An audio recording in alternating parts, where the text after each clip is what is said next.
മൂവാറ്റുപുഴ കുഞ്ഞാമൽക്ക വരണുണ്ടെന്നാ കേട്ടത്. അയാൾ വന്നാൽ ചുരുങ്ങിയത് 1.5 ലക്ഷം രൂപയ്ക്കെങ്കിലും എഴുതി കൊടുക്കും. പിന്നെ നമുക്ക് കിട്ടുമോ? നമ്മൾ അയാളോട് നമ്മളെ യൂണിയനിൽ ചേരാൻ പറയണം. അത് ശരിയാ. അതൊന്നും വേണ്ടെന്നേ. അയാൾ വന്ന ഒരു 5000 രൂപ കയ്യിൽ വെച്ച് കൊടുത്തേക്കണം. പിന്നെ തലവേദന ഇല്ലല്ലോ. പക്ഷെ അതിൽ ഒതുങ്ങുന്ന സംശയം. അതിന് ആളെ കണ്ട അറിയില്ലല്ലോ. എക്സ്ക്യൂസ് മീ, ഈ ടെൻഡർ ഫോം എവിടെ കിട്ടും? ആരാ എവിടുന്നാ? ആരാ എവിടെന്നാന്നൊക്കെ അറിഞ്ഞാലേ ഫോം കിട്ടുള്ളൂ. അല്ല, ചോദിച്ചെന്നേ ഉള്ളൂ. മൂവാറ്റുപുഴയെന്ന്. പേരെന്താ? കുഞ്ഞാമത്. മൂവാറ്റുപുഴ കുഞ്ഞാമത് കാന്ന് പറയും. വരട്ടെ. കുഞ്ഞാമൽക്ക, എനിക്കൊരു കാര്യം പറയാനുണ്ട്.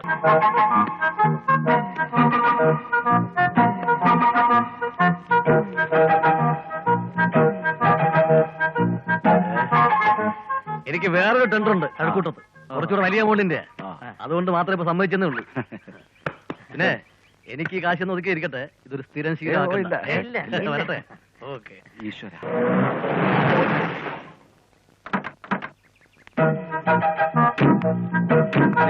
ഞാൻ ഡീസൽ അടിച്ചിട്ട് വരാം. ഒരു 10 അടിച്ചേക്ക്.